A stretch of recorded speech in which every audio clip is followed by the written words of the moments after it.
Welcome back बच्चों। मैं सुमन को स्वागत करता हूं आपके अपने यूट्यूब चैनल पर आरंभ एकेडमी।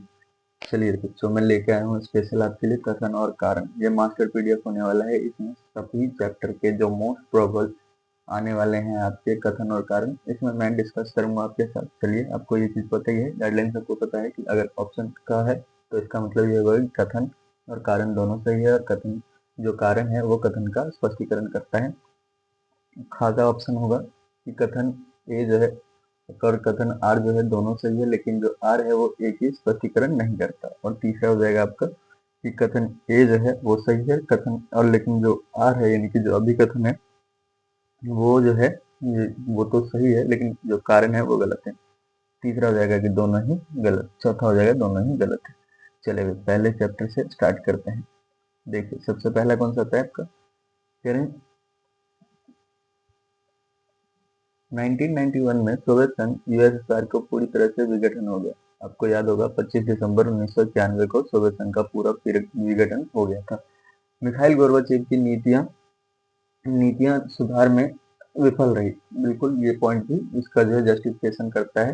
तो इसका सबसे पहले का आएगा, और ये जो है कथन भी सही है, कारण भी सही है, और स्पष्टीकरण भी है ना कहीं मिखाइल गोर्बाचेव की नीतियों को भी जिम्मेदार माना जाता है। कई सारी नीतियों में ये भी जिम्मेदार नीतियां मानी जाती है। दूसरा देखिए, कथन कह रहा है सोवियत संघ के पतन के बाद अपनाई गई शॉक थेरेपी, आघात पहुंचाकर उपचार करना, से रूस की अर्थव्यवस्था बहुत मजबूत हो गई। आपको कुछ गड़बड़ दिखी यहाँ पे? कह रहे हैं कि रूस की अर्थव्यवस्था काफी मजबूत हो गई। तो कथन तो यही गलत हो गया आपका। देखते हैं, कारण की बात करते हैं। शॉक थेरेपी का मुख्य उद्देश्य साम्यवादी व्यवस्था से पूंजीवादी व्यवस्था की ओर संक्रमण का। हाँ, जो कारण है वो सही दिख रहा है आपको। तो यहाँ पे क्या कह रहे हैं, कथन गलत है ना, और कारण जो है वो सही हो गया। नेक्स्ट देखिए, नेक्स्ट आता है आपका बर्लिन की दीवार। बर्लिन की दीवार का गिरना। बर्लिन की दीवार जो है शीत युद्ध के अंत का सबसे बड़ा प्रतीक है। कथन बिल्कुल सही जाता है, दिख रहा है आपको। कारण क्या है? कारण यह दीवार पूंजीवादी पश्चिमी और साम्यवादी पूर्वी दुनिया के बीच में विभाजन का मुख्य प्रतीक था। ये भी सही है। तो कथन और कारण दोनों सही हो जाएगा, और ये स्पष्टीकरण भी हो जाएगा। तो ऑप्शन का हो जाएगा इसका, यानी कि आंसर इसका का हो जाएगा।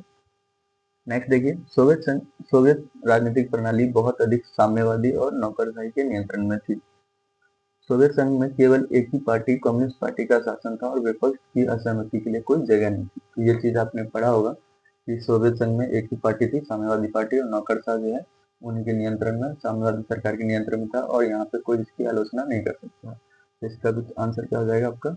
इसका भी आंसर का ही हो जाएगा। कथन कारण दोनों सही है, और स्पष्टीकरण भी है। सोवियत संघ के विघटन के तुरंत बाद भारत ने रूस के साथ अपने सभी राजनीतिक संबंध खत्म कर दिए। क्या ऐसा था क्या? नहीं, ऐसा तो बिल्कुल नहीं था। ठीक है। इसके बाद जो है आपका भारत गुटनिरपेक्ष आंदोलन जो है उसमें संस्थापक सदस्य था। तो क्या कह रहे हैं कि कथन ए जो है पूरी तरह से गलत है, यानी कि भारत का ऐसा कुछ भी नहीं हुआ था, और भारत जो है रूस के संबंध कभी भी जो है खराब नहीं हुए, मौजूदा संबंध भी अभी भी बना हुआ है। तो इसका ऑप्शन क्या हो जाएगा? ऑप्शन इसका घ हो जाएगा। बस, हाँ, जो सबसे लास्ट वाला ऑप्शन है वो हो जाएगा। अगला देखिए, सत्ता के समकालीन केंद्र। इस वाले चैप्टर से यूरोपीय संघ ईयू जो है आज एक बहुत प्रभावशाली और आर्थिक संगठन, राजनीतिक संगठन बन चुका है। कह रहे हैं कि भाई इसका कारण है यूरोपीय संघ का अपना झंडा, राष्ट्रगान, और अपना स्थापना दिवस, जो अपनी साझा मुद्रा। हाँ, यही सारी चीजें हैं जो इसे क्या करता है, एक राष्ट्र के रूप में, मजबूत राष्ट्र के रूप में रखता है। जबकि अलग अलग देशों का समूह है, फिर भी एक मजबूत राष्ट्र के रूप में इसको प्रेजेंट करता है। चलिए, इसका आंसर क्या हो जाएगा? तो इसका आंसर का ही हो जाएगा, यानी कि कथन कारण दोनों सही है, और स्पष्टीकरण भी। दूसरा देखिए, फिर आसियान का मुख्य उद्देश्य दक्षिण पूर्व एशिया में आर्थिक विकास को तेज करना था। और आसियान जो है, आसियान शैली जो है सदस्य देश के बीच में औपचारिक और सहयोगपूर्ण कामकाज का तरीका है। अब यहाँ पे एक चीज गौर कीजिए कि जो आसियान जो है वो दक्षिण पूर्व एशिया के क्षेत्र में आर्थिक विकास जो है, आर्थिक विकास की बात करता है, वो तो ठीक है। इसके बीच में औपचारिक सहयोग और कामकाज का तरीका ढूंढता है। तो कह रहे हैं दोनों सही है, लेकिन ये व्याख्या नहीं कर रहा है। क्यों नहीं कर रहा है? क्योंकि जो है वो आर्थिक विकास के बारे में बात नहीं कर रहा है, कोई और चीज आसियान शैली के बारे में बात कर रहे हैं यहाँ पे। तो ये व्याख्या नहीं करता है। चलिए अगला देखिए, चीन ने 1978 में आर्थिक सुधार के तहत खुले द्वार की जो नीति है, ओपन डोर जो है वो अपनाई। अब ये जो खुले द्वार की नीति है ये किसने अपनाई थी? ये डिंग क्सिंग जो है, इसने चीन के तुरंत एक आक्रामक सैन्य महाशक्ति बनाना चाहते थे। सैन्य महाशक्ति बनाने के लिए यहाँ गड़बड़ आपको नजर आ रही है, ठीक है। तो कह रहे कि जो कारण आर गलत है और उसका उद्देश्य जो है क्या है, वो निवेश को लेकर था, यानी कि इसका ऑप्शन क्या हो जाएगा? ग। कथन तो सही है लेकिन कारण जो है वो क्या हो जाएगा? गलत हो जाएगा। नेक्स्ट देखिए, मार्शल योजना के तहत अमेरिका ने द्वितीय विश्व युद्ध के बाद पश्चिम यूरोप के अर्थव्यवस्था को पुनर्जीवित करने में भारी वित्तीय मदद की। ये मार्शल योजना के बारे में हमने सुना होगा कि भाई अमेरिका ने कैसे यूरोपीय देशों को मदद किया था, ये तो बिल्कुल सही है। अमेरिका चाहता था कि पश्चिम यूरोप के देश का साम्यवाद का प्रसार ना हो सके, बिल्कुल सही। चाहता था कि इनका इन्फ्लुएंस इसमें ना हो, इसलिए उन्होंने अमेरिका ने पश्चिम जो यूरोप के देश हैं स्पेशली उनकी मदद की थी। तो इसका ऑप्शन क्या हो जाएगा? इसका ऑप्शन पहला वाला ही रहेगा। नेक्स्ट देखिए, ब्रिक्स विश्व की उभरती हुई अर्थव्यवस्था में से एक महत्वपूर्ण समूह है। इस समूह में ब्राजील, रूस, भारत, चीन और दक्षिण अफ्रीका शामिल है। तो ये जो ब्रिक्स है इसके फुल फॉर्म को भी प्रेजेंट करता है ये, ठीक है। दोनों ही सही है लेकिन केवल देश के नाम बताए जा रहे हैं यहाँ पे, इसको जो है एक्सप्लेन नहीं किया जा रहा है ना, या कोई मेन रीजन नहीं बताया जा रहा है, ठीक है। तो यहाँ पे ऑप्शन क्या हो जाएगा? यहाँ पे ऑप्शन हो जाएगा ख। कथन कारण दोनों सही है परंतु जो है आर इसका स्पष्टीकरण नहीं कर रहा है। चलिए अगला देखते हैं, तीसरे चैप्टर से आपका कह रहे हैं, दक्षिण एशिया के सभी देशों में आजादी के बाद लोकतंत्र का रिकॉर्ड एक समान और बहुत सफल रहा है। ये चीज तो कहीं ना कहीं गड़बड़ नजर आ रही है ना, ठीक है। कथन तो हमें पता चल रहा है पहले से ही गलत है। कारण देखते हैं, भारत और श्रीलंका में आजादी के बाद हमेशा लोकतांत्रिक व्यवस्था रही है, जबकि पाकिस्तान और बांग्लादेश में सैन्य शासन भी रहा है। हाँ, तो कथन तो पहले ही गलत हो गया, कथन जो है गलत हो गया और जो कारण है वो सही हो रहा है। तो यहाँ पे ऑप्शन क्या हो जाएगा बच्चों? कथन गलत है ना, और कारण सही है, तो ऑप्शन क्या हो जाएगा? घ, ठीक है। नेक्स्ट देखिए, साफ्टा समझौते का मुख्य उद्देश्य देश में एक मुक्त व्यापार क्षेत्र को मुक्त व्यापार क्षेत्र के ट्रेड के रूप में बनाना है। कारण क्या है? कारण यह है कि भाई दक्षिण एशिया के सभी छोटे देशों में साफ्टा पर हस्ताक्षर करने से साफ मना कर दिया था। तो यहाँ पे जो है आपको क्या ऑप्शन देखने को मिलेगा? ऑप्शन जो है ग देखने को मिलेगा। कारण जो है वो बिल्कुल गलत है क्योंकि 2004 में सदस्य देश जो है इस पर हस्ताक्षर किए थे, तभी जो है साफ्टा का निर्माण हो पाया था। नेक्स्ट देखिए, दक्षेस दक्षेस एक सार्क एक सफल क्षेत्रीय संगठन है जिसने दक्षिण एशिया में सभी विवाद खत्म कर दिए हैं। भारत और पाकिस्तान आपसी राजनीतिक विवाद के कारण सार्क की सफलता बहुत सीमित रही है। क्या करें? कथन तो बिल्कुल गलत है लेकिन कारण सही है। क्यों? क्योंकि जो है कथन जो है भाई सभी समस्याएं तो नहीं सुलझी है, और दूसरी चीज ये है कि हाँ ज्यादातर जो है भारत और जो बाकी देश है ये आपस में लड़ ही रहे हैं, तो कारण जो है ये सही हो जाता है। नेक्स्ट देखिए, भारत और बांग्लादेश के बीच तिस्ता और गंगा नदी के जल बंटवारे को लेकर लंबे समय से विवाद रहा है, ठीक है। और दोनों देश ने लुक ईस्ट नीति के तहत आर्थिक सहयोग में बढ़ रहे हैं। देखो, दोनों बातें सच है, ठीक है। इंडिया जो है लुक ईस्ट की नीति अपनाता है, लेकिन ये इसका स्पष्टीकरण नहीं है। यहाँ पे किस चीज की बात कर रहे हैं? यहाँ पे जो इनके बीच में संधि की बात कर रहे हैं, जल बंटवारे की बात कर रहे हैं, और यहाँ पे जो है अलग से ही वो दक्षिण पूर्व एशिया में जो है व्यापार को बढ़ावा देने की बात कर रहे हैं। तो कथन भी सही है, कारण भी सही है, लेकिन इनका कोई कोरिलेशन नहीं है, स्पष्टीकरण नहीं है। नेक्स्ट देखिए, मालदीव 1968 का एक सल्तनत जो था, सल्तनत था, बिल्कुल सल्तनत था। इसके बाद जो है यहाँ पे गणतंत्र आया था। 1968 में मालदीव एक गणतंत्र बना और यहाँ आरक्षात्मक प्रणाली जो है वो अपनाएगी, ठीक है। तो कह रहे हैं कि भाई हाँ बिल्कुल दोनों स्टेटमेंट जो है वो सही है। 1968 में जो है ये 68 तक जो है ये सल्तनत था, उसके बाद जो है ये गणतंत्र बन गया, लेकिन सिर्फ ये घटना बता रहा है, इसका आगे का विवरण नहीं दे रहा। तो इसका कथन और कारण दोनों सही है लेकिन स्पष्टीकरण नहीं है। आगे देखिए, अगला क्वेश्चन हो जाता है आपका, संयुक्त राष्ट्र परिषद में जो है 5 स्थायी सदस्य देश के पास वीटो पावर है, ठीक है। और इन 5 देशों को द्वितीय विश्व युद्ध के बाद दुनिया में शांति बनाए रखने के मुख्य जिम्मेदार या विशेष अधिकार के रूप में इन्हें दिया गया था। तो बिल्कुल सही है, ठीक है। तो कथन भी सही है, कारण भी सही है और कहीं ना कहीं इनका स्पष्टीकरण भी कर ही रहा है, ठीक है। अगले क्वेश्चन की तरफ बढ़ते हैं। अगला क्वेश्चन है आपका, अंतर्राष्ट्रीय मुद्रा कोष IMF में सभी सदस्य देश को के वीटो का मूल्य एकदम बराबर होता है। क्या सभी सदस्य देश के मूल्य का वीटो जो है मूल्य जो है एक बार वोट एक बराबर होता है? तो कह रहे हैं नहीं, क्योंकि आपने देखा था कि भाई जो 5 सदस्य देश है उसके मूल्य का जो वोट है वो अलग है, उनके पास वीटो पावर भी होता है। आगे देखिए, IMF वोट का मूल्य इस बात पर निर्भर करता है कि उस देश या उस देश ने या संगठन ने कितना पैसा दिया है। तो कथन जो है ये गलत हो जाता है ना। और जो है ये विकसित देशों के पास ज्यादा वोटिंग पावर है और इसका कारण आर जो है वो सही होता है कि जो जितना ज्यादा पैसा देता है, जो जितना ज्यादा जो है उसमें सहयोग करता है, उसका पावर उतना अधिक है।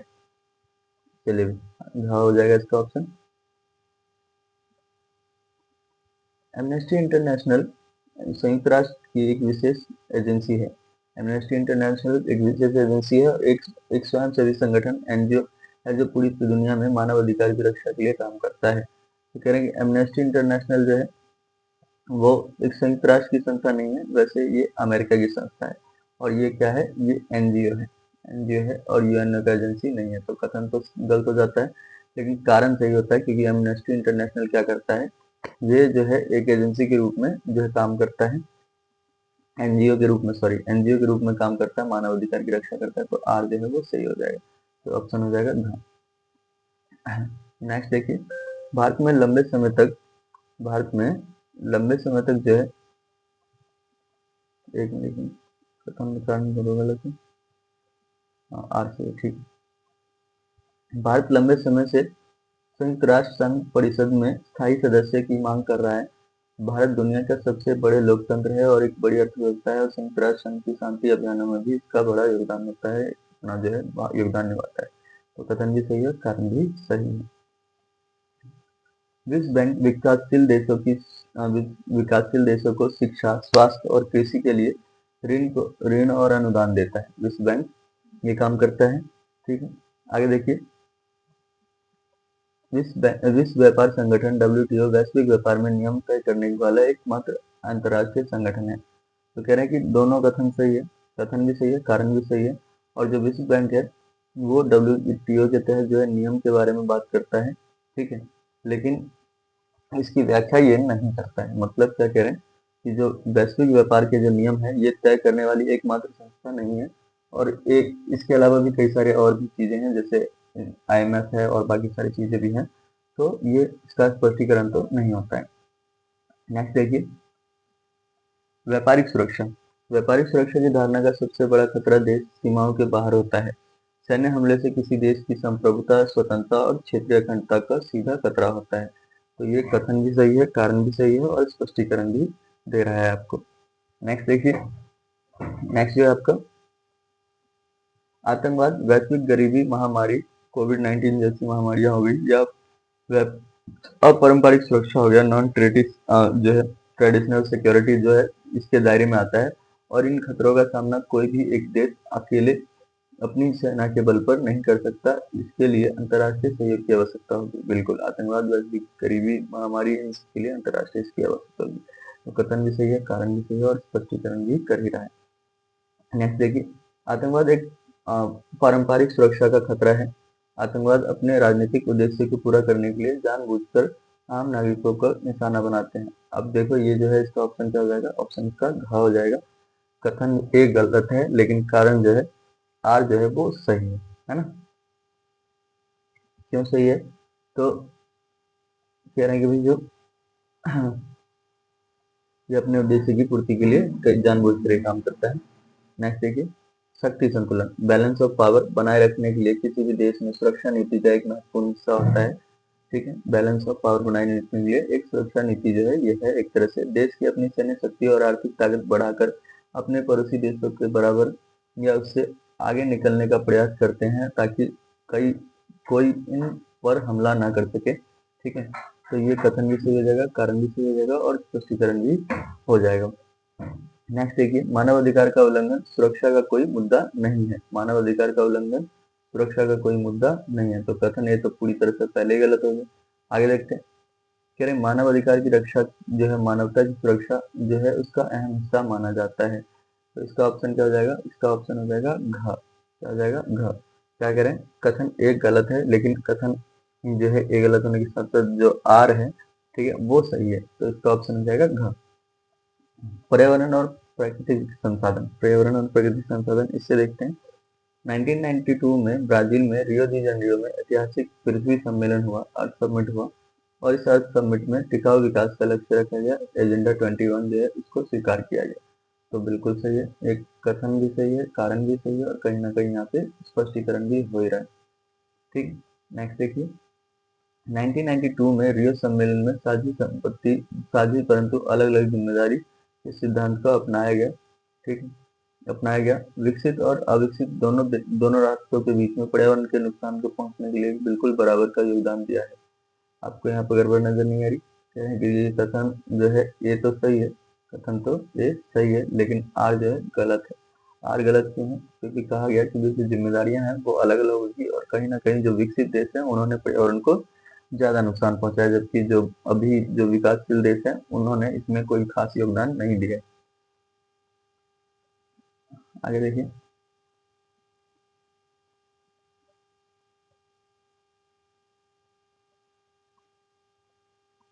नेक्स्ट क्वेश्चन आपका, क्योटो प्रोटोकॉल। क्योटो प्रोटोकॉल जो है इसमें भारत और चीन ने ग्रीन हाउस गैसों में कटौती करने की छूट दी गई थी। बिल्कुल सही है। भारत और चीन में प्रति व्यक्ति कार्बन उत्सर्जन जो है विकसित देशों के मुकाबले बहुत कम है। ये भी बिल्कुल सही है। तो कथन और कारण दोनों सही है, और स्पष्टीकरण भी है। नेक्स्ट देखिए, पर्यावरण के नुकसान का सबसे ज्यादा असर मूल निवासियों को होता है, इंडिजिनियस पीपल को होता है। ठीक है, मूल निवासियों को जीवन यापन पर, संस्कृति पर, उनके जो प्राकृतिक संसाधन पर, जल जमीन जंगल पर जो है वो निर्भर होते हैं, और जिसके ऊपर असर पड़ता है। ठीक है, तो कथन भी सही है, कारण भी सही है, और स्पष्टीकरण भी यहाँ पे करता है। वैश्वीकरण से अगला क्वेश्चन है आपका, पर्यावरण केवल वैश्वीकरण केवल एक आर्थिक परिघटना है। यहाँ पे कथन तो गलत दिखता है पहले ही। ठीक है, वैश्वीकरण में पूंजी, वस्तु, विचार और लोगों को दुनिया भर में जो है मुक्त प्रभाव होता है। तो कथन जो है बिल्कुल गलत, कथन जो है बिल्कुल गलत हो जाता है, और जो है इसका जो कारण है, और सॉरी, कथन बिल्कुल गलत हो जाता है, और कारण जो है इसका सही होता है। तो ऑप्शन क्या आ जाएगा? घ। ठीक है, नेक्स्ट आता है, वैश्वीकरण राज्य सरकार की ताकत को पूरी तरह खत्म कर हो गई है। वैश्वीकरण से राज्य की सरकार की पूरी तरह से खत्म हो गई? नहीं, ऐसा नहीं है, पूरी तरह से तो खत्म नहीं हुई है, थोड़ा बहुत जो है इसमें चेंजेस होते हैं। वैश्वीकरण के दौर में राज्य कानून व्यवस्थाएं बनाए और राष्ट्रीय सुरक्षा के लिए मुद्दे कार्य की पूरी तरह से निभा रहे हैं। अब देखो, कह रहे हैं कि भाई वैश्वीकरण जो है इसके दौर में राज्य कानून व्यवस्था बनाए रखने और राष्ट्रीय सुरक्षा जैसे मुख्य मुद्दे पर ध्यान देते हैं, बाकी चीजों पर ध्यान नहीं देते। तो आर तो है वो सही है। ऑप्शन क्या हो जाएगा? ध। कथन जो है गलत है, जबकि आर जो है वो सही है।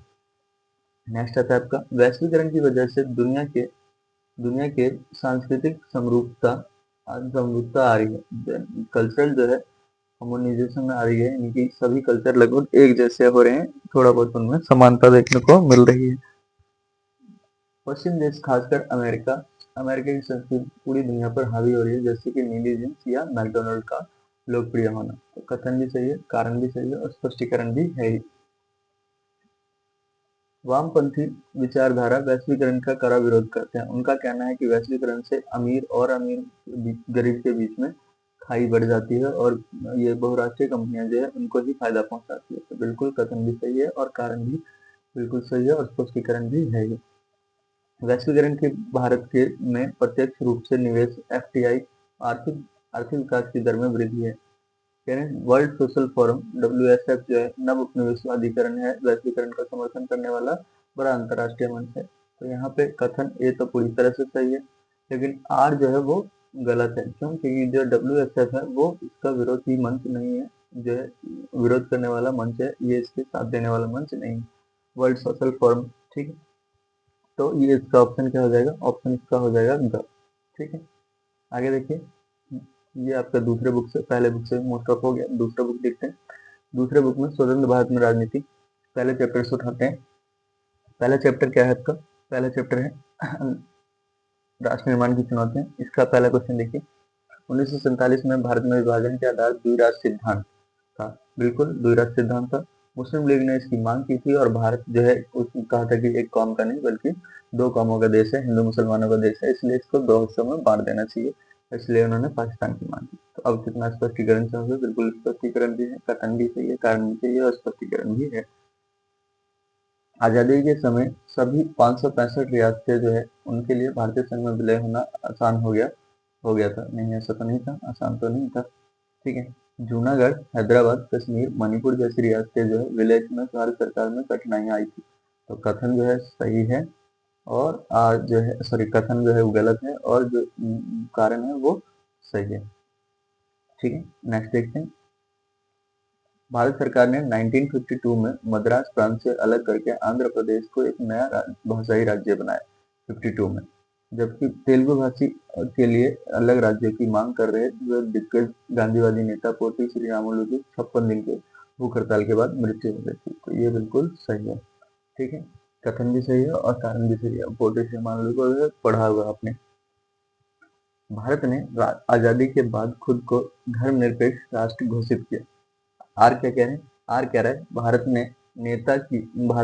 के नेता यह सुनिश्चित करना चाहते हैं कि विभाजन के दौरान हुई भारी सांप्रदायिक दंगों के बावजूद भारत में रहने वाले अल्पसंख्यक समुदाय का पूर्ण सुरक्षा और समानता का अधिकार मिले। तो कथन भी सही, कारण भी सही और पूरा स्पष्टीकरण भी। नेक्स्ट देखिए, 1953 में केंद्र सरकार ने राज्य पुनर्गठन आयोग का गठन किया और इस आयोग का काम था भारतीय संविधान का निर्माण करना।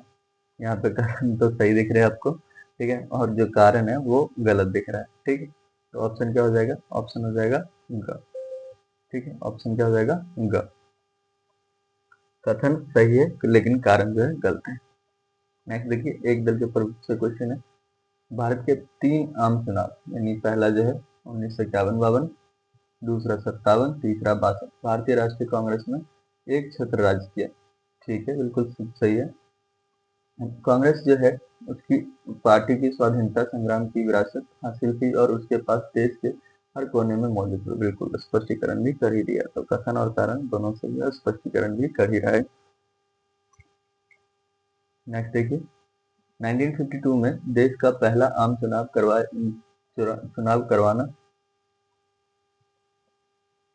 करवाना चुनाव आयोग के लिए एक बहुत बड़ा आसान काम था। अरे तो फिर चैप्टर में क्यों मिलता है आपको, है ना? तो कथन तो यहीं से गलत दिख रहा है आपको। आगे देखिए, उस देश की बहुसंख्यक आबादी अनपढ़ थी और गरीब बहुत अधिक थे। इसके सार्वभौमिक वैश्य मताधिकार को लागू करना एक विशाल चुनौती थी। तो कथन जो है वो तो गलत हो जाएगा, ऊपर ही पता चल गया था आपको, और कारण जो है वो सही हो जाएगा। इसलिए ऑप्शन हमारा क्या हो जाएगा? घ। ऑप्शन हमारा हो जाएगा घ कि कथन सही है, तो सॉरी कथन गलत है और कारण जो है वो सही है। चलिए आगे देखिए, शुरुआती सालों में कांग्रेस पार्टी का एक छात्र संगठन था, यानी कि एक अम्ब्रेला हुआ करता था ये, और इसमें जो है कई सारी पार्टी जैसे कि वामपंथी, दक्षिणपंथी, नरमपंथी, गरमपंथी, कई सारे विचारधारा जो है इसमें शामिल थे। तो देख रहे हो, कथन भी सही है, कारण भी सही है और स्पष्टीकरण भी है ही। इतना आसान है ना इसका। चलिए आगे देखिए, पहले आम चुनाव में 1952 में भारतीय राष्ट्रीय कम्युनिस्ट पार्टी सीपीआई दूसरे नंबर पर आई थी और ये बिल्कुल सही है, दूसरे नंबर पर आई थी ये। 1957 में विधानसभा के चुनाव में कांग्रेस पार्टी पूर्ण बहुमत से सरकार नहीं बना पाई। क्या कह रहे हैं? 1957 के विधानसभा चुनाव में केरल में कांग्रेस पार्टी की पूर्ण बहुमत नहीं, केरल में तो हार गई थी ना, केरल में कम्युनिस्ट पार्टी की सरकार बनी। तो क्या हो जाएगा? कथन जो है बिल्कुल सही हो जाएगा, लेकिन जो है आर क्या हो जाएगा? गलत। आर जो है आपका गलत हो जाएगा। तो ऑप्शन क्या हो जाएगा आपका ऑप्शन हो जाएगा ग। नेक्स्ट देखिए, नेक्स्ट है आपका भारत में शुरुआत के सालों में विपक्षी दल बहुत कमजोर थे और उसकी कोई जो है भूमिका नहीं थी। ऐसा नहीं है, विपक्षी दल कमजोर तो थे लेकिन भूमिका थी इसकी। ठीक है, सीटें कम होने के बावजूद शुरुआती विपक्षी दल जैसे कि सोशलिस्ट पार्टी, राष्ट्रीय जनसंघ, ठीक है, जनसंघ हो गया, इसके अलावा भी कई सारी पार्टियां थी जो कि नीतियों के आलोचक थे और ये एक लोकतांत्रिक विकल्प को देकर बहुत महत्वपूर्ण भूमिका निभाते थे। तो कथन जो है वो तो बिल्कुल गलत हो जाएगा, लेकिन यहाँ पे आर जो है वो सही हो जाएगा और ऑप्शन हमारा हो जाएगा घ। ठीक है, नियोजित विकास की राजनीति, इसमें देखते हैं पहला क्वेश्चन। भारत की पहली पंचवर्षीय योजना 1951 से 1956 इसके ऊपर ध्यान दिया गया, कृषि के ऊपर ध्यान दिया गया। यहाँ तक तो बिल्कुल सही जा रहे हैं। आगे देखिए, विभाजन के कारण भारत में खाद्य संकट था और जो है कृषि ढांचा जो है काफी कमजोर हो चुका था। बिल्कुल बिल्कुल। आगे देखिए, इसलिए भोजन के मामले में भी आत्मनिर्भर पहली प्राथमिकता थी, है ना। तो कथन भी सही है, कारण भी सही है और स्पष्टीकरण भी है ही। चलिए भाई अगला देखिए, भारत में पंचवर्षीय योजना, अगर हम बात करें दूसरी पंचवर्षीय योजना, तो 56 से 61 के बीच में इसमें भारी उद्योग जो है उसकी बात की गई और तेज विकास का जो है लक्ष्य खड़ा किया गया। इस योजना का खाका जो है अर्थशास्त्री पीसी महालनोबिस के द्वारा तैयार किया गया था। तो कथन और कारण दोनों ही सही है, लेकिन जो है उद्योग की अर्थव्यवस्था का जो है ये जो है एक तरह से वो नहीं करता, क्या बोलते हैं, एक्सप्लेन नहीं करता इस चीज को। यहाँ पे इन्होंने आपने बता दिया कि हाँ, ये जो है पंचवर्षीय योजना जो है ये दूसरी पंचवर्षीय योजना थी, यहाँ पे आर्थिक विकास का लक्ष्य रखा गया था और यहाँ आपने ये बता दिया कि इसके योजनाकार कौन थे, इससे ये एक्सप्लेन नहीं हो रहा है। ठीक है, तो ऑप्शन क्या हो जाएगा हमारा, ऑप्शन हो जाएगा खा, यानी कि दोनों कथन बिल्कुल सही है, लेकिन ये इसका स्पष्टीकरण नहीं है। नेक्स्ट देखिए,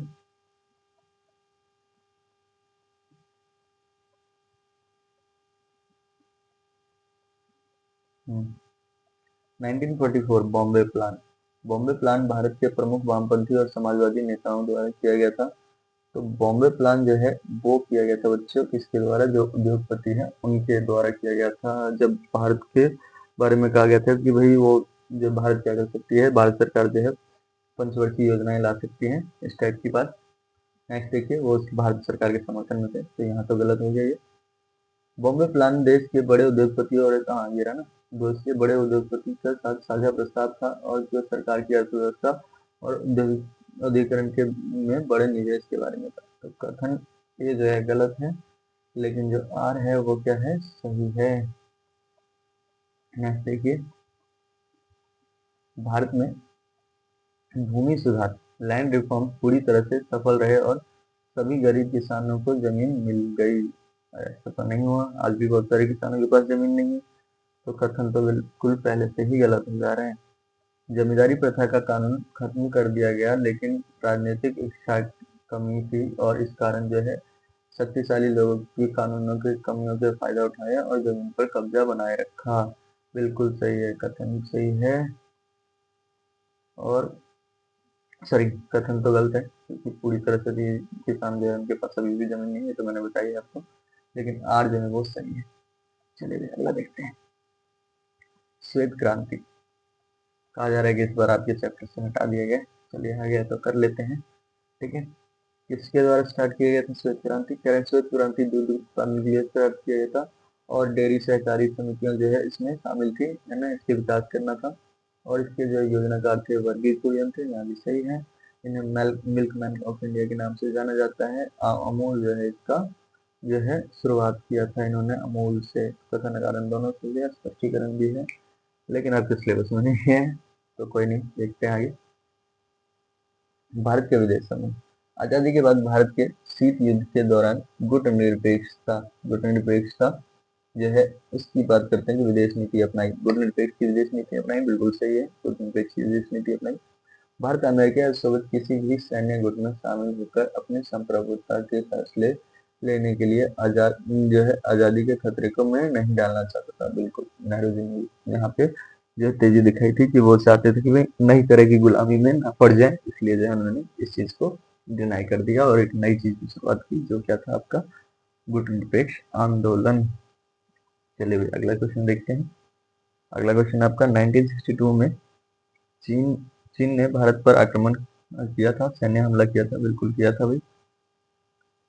1959 में दलाई लामा भारत द्वारा राजनीतिक शरण लिए थे, जिसका विरोध और अक्साई चीन में जो है नेफा में जो है अक्साई चीन नेफा इन दोनों क्षेत्र के सीमा विवाद को लेकर ये हमला हुआ था। तो स्पष्टीकरण भी है ही, तो कथन भी सही है, कारण भी सही है और स्पष्टीकरण भी है। तो ऑप्शन हो जाएगा आपका का। नेक्स्ट देखिए, 1954 में भारत और चीन ऐतिहासिक पंचशील समझौते पर हस्ताक्षर किए थे। 1954 बिल्कुल सही है, डेट एकदम एक्यूरेट है। इस समझौते का मुख्य उद्देश्य था दोनों देश के बीच व्यापारिक युद्ध छेड़ना। नहीं नहीं नहीं, यहाँ गलत हो गया। दूसरे पारंपरिक मामलों में दखलंदाजी करना। बिल्कुल नहीं, बिल्कुल नहीं। तो कथन तो सही है, लेकिन जो आर है वो गलत हो जाएगा और ऑप्शन हो जाएगा हमारा ग। नेक्स्ट देखिए, 1971 भारत पाकिस्तान युद्ध के परिणाम स्वरूप बांग्लादेश का एक स्वतंत्र राष्ट्र के रूप में उभार हुआ। बिल्कुल सही है। बांग्लादेश जो है वो बना था 1971 के भारत पाक के युद्ध के बाद। 1971 में भारत की प्रधानमंत्री इंदिरा गांधी और पाकिस्तान के जुल्फिकार अली भुट्टो के बीच शिमला समझौता हुआ। तो जो है ये भी सही है, लेकिन जो है आगे की चीजें नहीं दी है कि भाई बांग्लादेश कैसे बना, उसके बारे में नहीं दिया है। तो इसका मतलब ये है कि कथन सही है, कारण भी सही है, लेकिन ये व्याख्या नहीं कर रही है, व्याख्या नहीं कर रही है। तो ऑप्शन क्या हो जाएगा हमारा ख। नेक्स्ट देखिए, भारत ने 1974 में पोखरण में अपना पहला परमाणु परीक्षण किया, जो कि शांतिपूर्ण उद्देश्य से किया गया था। बिल्कुल, भारत ने 1974 में पोखरण में अपना पहला परमाणु परीक्षण किया था। भारत ने परमाणु प्रसार संधि एनपीटी पर हस्ताक्षर किए थे ताकि वे पूरी तरह से निष्पक्ष मानता था। अब यहाँ पे कथन तो बिल्कुल सही है, लेकिन जो आर है वो गलत है। भारत ने इस पर हस्ताक्षर किए ही नहीं थे, है ना। भारत ने इसके भेदभावपूर्ण मानकर इसको इस पर हस्ताक्षर करने से मना कर दिया था, है ना। तो ऑप्शन क्या हो जाएगा हमारा ग। नेक्स्ट देखिए, नेक्स्ट आता है आपका 1960 के दशक में भारत की राजनीतिक इतिहास को खतरनाक दशक कहा जाता है, डेंजरस डेकेड। डेंजरस डेकेड क्यों कहा जाता है भाई? तो इस दशक में देश ने दो युद्ध देखे। पहला तो 1962 चीन के साथ, दूसरा 1965 पाकिस्तान के साथ। और इसके साथ साथ भयंकर अकाल, सूखा, गरीबी की सांप्रदायिक समस्याएं, गरीबी की समस्याएं, ये सारी चीजें थी। और लोकतंत्र जो है कहीं ना कहीं इसमें असफल रहा था। तो एकदम स्पष्टीकरण तो पूरा भरपूर है, कथन भी सही है, कारण भी सही है और स्पष्टीकरण भी है।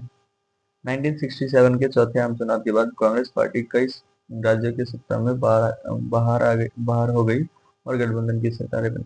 बिल्कुल, 1967 नहीं नहीं नहीं, 1967 कैसे? अच्छा, कई राज्यों में ना, हाँ 9 राज्य, ठीक है ठीक है। 9 राज्यों में ये लगभग आउट, बाहर, है ना। और समाजवादी नेता राम मनोहर लोहिया ने गैर कांग्रेसवाद का नारा दिया था, लेकिन फिर भी मिला जुला के कांग्रेस तो जीत ही गई थी, ठीक है। तो इसका ऑप्शन हो जाएगा का, है ना। ऑप्शन का हो जाएगा कि भाई ये तो ठीक है और ये भी ठीक है, और कहीं ना कहीं स्पष्टीकरण भी है, गैर कांग्रेसवाद का नारा भी थोड़ा बहुत सफल ही मान लो, तभी तो इतने सारे देश राज्यों में हार हुई थी। नेक्स्ट देखिए, 1969 कांग्रेस पार्टी सिंडिकेट संगठन के इंडिकेट इंदिरा गांधी के स्पष्ट में हिस्से में दो बट गए। क्या कह रहे हैं? कथन जो है ये कह रहा है कि 69 में कांग्रेस दो पार्टी में बट गई। एक तो कांग्रेस जो है ओ कांग्रेस आर, तो ओ जो है ओल्ड वाली सिंडिकेट वाली, और आर रिक्वेस्ट इंदिरा गांधी वाली। 1969 में राष्ट्रपति चुनाव में इंदिरा गांधी पार्टी के आधिकारिक उम्मीदवार नीलम संजीव रेड्डी का पूरा समर्थन करते थे। अरे खेल तो यही हो गया था, एन संजीव रेड्डी को नहीं, वीवी गिरी को। तो कथन तो सही है, कथन तो सही है, और जो आर है वो गलत है। आगे देखिए, 1971 में लोकसभा में चुनाव में इंदिरा गांधी ने गरीबी हटाओ का नारा दिया था। बिल्कुल दिया था, प्रसिद्ध नारा दिया था। इस नारे को फ्री पर्स की समाप्ति जैसे समाजवादी कार्यक्रम की जनता को प्रभावित किया और उन्होंने कांग्रेस को भारी बहुमत से जीत दिलाई। बिल्कुल, सपने तो बहुत अच्छे दिखाए थे। गरीबी हटाओ का नारा, बाद में गरीब हटा दो। चलिए आगे आइए। कांग्रेस पार्टी के भीतर दिग्गज और प्रभावशाली नेताओं का एक समूह है, जिसे क्या कहा जाता था? सिंडिकेट। बिल्कुल सही। सिंडिकेट के नेताओं को लाल बहादुर शास्त्री और इंदिरा गांधी प्रधानमंत्री बनाने में अहम भूमिका नहीं निभाई थी। कथन सही है, लेकिन आर जो है वो क्या हो जाएगा? गलत है। ठीक है। नेक्स्ट देखिए, 25 जून 1975 की रात को दो प्रधानमंत्री इंदिरा गांधी और ने देश में आंतरिक गड़बड़ी की हवाला देते हुए आपातकाल की आपातकाल की घोषणा कर दी थी। आपातकाल लागू कर दिया था 25 जून 1975। बिल्कुल सही। जयप्रकाश नारायण के नेतृत्व में चल रहे राष्ट्रवादी आंदोलन से उनकी द्वारा सेना व पुलिस सरकार के अवैध आदेश मानने का अपील से सरकार को लगा कि देश में सुरक्षा जो है वो खतरे में है। हाँ, वैसे कहीं ना कहीं बहाना मिल ही गया था उन्हें, तो इसी कारण जो है क्या किया था, उन्होंने आपातकाल लगा दिया था। ठीक है। और जो दिल्ली चलो के नारे के कारण ये रामलीला मैदान में इकट्ठे हो गए थे, रेलवे की हड़तालें हो रही थी। इसके अलावा आपको पता ही होगा, इलाहाबाद का जो है वो स्टेटमेंट आया था, इलाहाबाद हाई कोर्ट का वर्डिक्ट आया था, उसकी वजह से भी जो है उनकी सदस्यता खतरे में थी। तो ये सारे रीजन थे जिसकी वजह से उन्होंने आपातकाल लगा दिए थे। अगला देखिए, आपातकाल लागू होते ही सरकार ने प्रेस की आजादी पर पूरी तरह से रोक लगा दी, प्रेस सेंसरशिप लागू कर दी। सरकार का मानना था कि अखबारों में छपने वाली खबरें देश में अशांति फैला रही है और सरकार के खिलाफ माहौल बना रही है। बिल्कुल, कथन भी सही है, कारण भी बिल्कुल सही है, ऐसा ही लग रहा था उन्हें उस समय। 1974 में गुजरात और बिहार के छात्रों द्वारा किए गए मुख्य रूप से भ्रष्टाचार, बढ़ती कीमत और बेरोजगारी, लगभग दोनों जगह पर, बिहार में भी और वहाँ पे बिहार में जो है आपके जयप्रकाश जो छात्रों की अगुवाई के लिए, और गुजरात में मोरारजी देसाई, इन दोनों राज्य गुजरात और बिहार के समय विपक्ष के दल जो गैर कांग्रेसी सरकारें सत्ता में थी, जो गिराने के लिए आंदोलन हुए। तो देखो, कथन तो बिल्कुल सही है, लेकिन जो आर है वो गलत है, क्योंकि बिहार में याद है आपको, जयप्रकाश ने वहां के सरकार को, कांग्रेस की सरकार को इस्तीफा देने के लिए कहा था, लेकिन वो उन्होंने इस्तीफा नहीं दिया था। दोनों राज्यों में ही क्या किसकी सरकार थी? कांग्रेस की सरकार थी। नेक्स्ट आता है 1977 के लोकसभा चुनाव में कांग्रेस पार्टी लगातार छठी बार जीत कर आई और इंदिरा गांधी को पुनः प्रधानमंत्री बना दिया गया। आपातकाल के दौरान हुई जातियों जैसे कि जबर नसबंदी, बिना कारण की गिरफ्तारी और कई सारे कारण थे जिसकी जनता में सरकार के प्रति जो है गुस्सा था। बिल्कुल। अब देखो, 1977 के जो चुनाव हुए थे वो हुए थे आपके जो है 75, यानी इसके बाद, आपातकाल के बाद, और आपातकाल की वजह से जनता में काफी ज्यादा क्या था, गुस्सा था। तो छठी बार प्रधानमंत्री तो बनी नहीं, ना ही इन्होंने जो है छठी बार में जीत हासिल की। तो यहाँ पे कथन जो है बिल्कुल पूरी तरह से क्या हो जाता है, गलत हो जाता है, लेकिन जो आर है वो सही होता है। क्यों? क्योंकि पहली बार यहाँ पे कांग्रेस सत्ता से बाहर हो जाएगी और बनेगी जनता पार्टी की सरकार। नेक्स्ट देखिए, आपातकाल के बाद 1977 में बनी जनता पार्टी पहली बार गैर कांग्रेस सरकार 5 साल का कार्यकाल पूरा करने में सफल रही। यहाँ गलत हो गया ना बाबू, असफल रही थी। मोरारजी देसाई, चौधरी चरण सिंह जैसे वरिष्ठ नेता प्रधानमंत्री पद के लिए आपस में खींचातानी हुई और बैरकबाजी जो है, वैचारिक गुटबाजी देखने को मिलती है, जिसकी वजह से ये सरकार टूट गई। तो कथन ये तो गलत है, क्योंकि 5 साल का टर्म पूरा ही नहीं हुआ था। ठीक है। और लेकिन आर जो है वो सही है।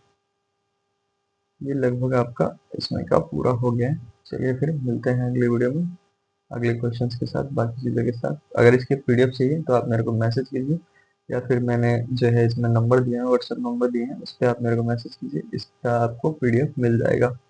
और प्रैक्टिस कीजिए। All the best for your next exam. Bye bye, good, take care.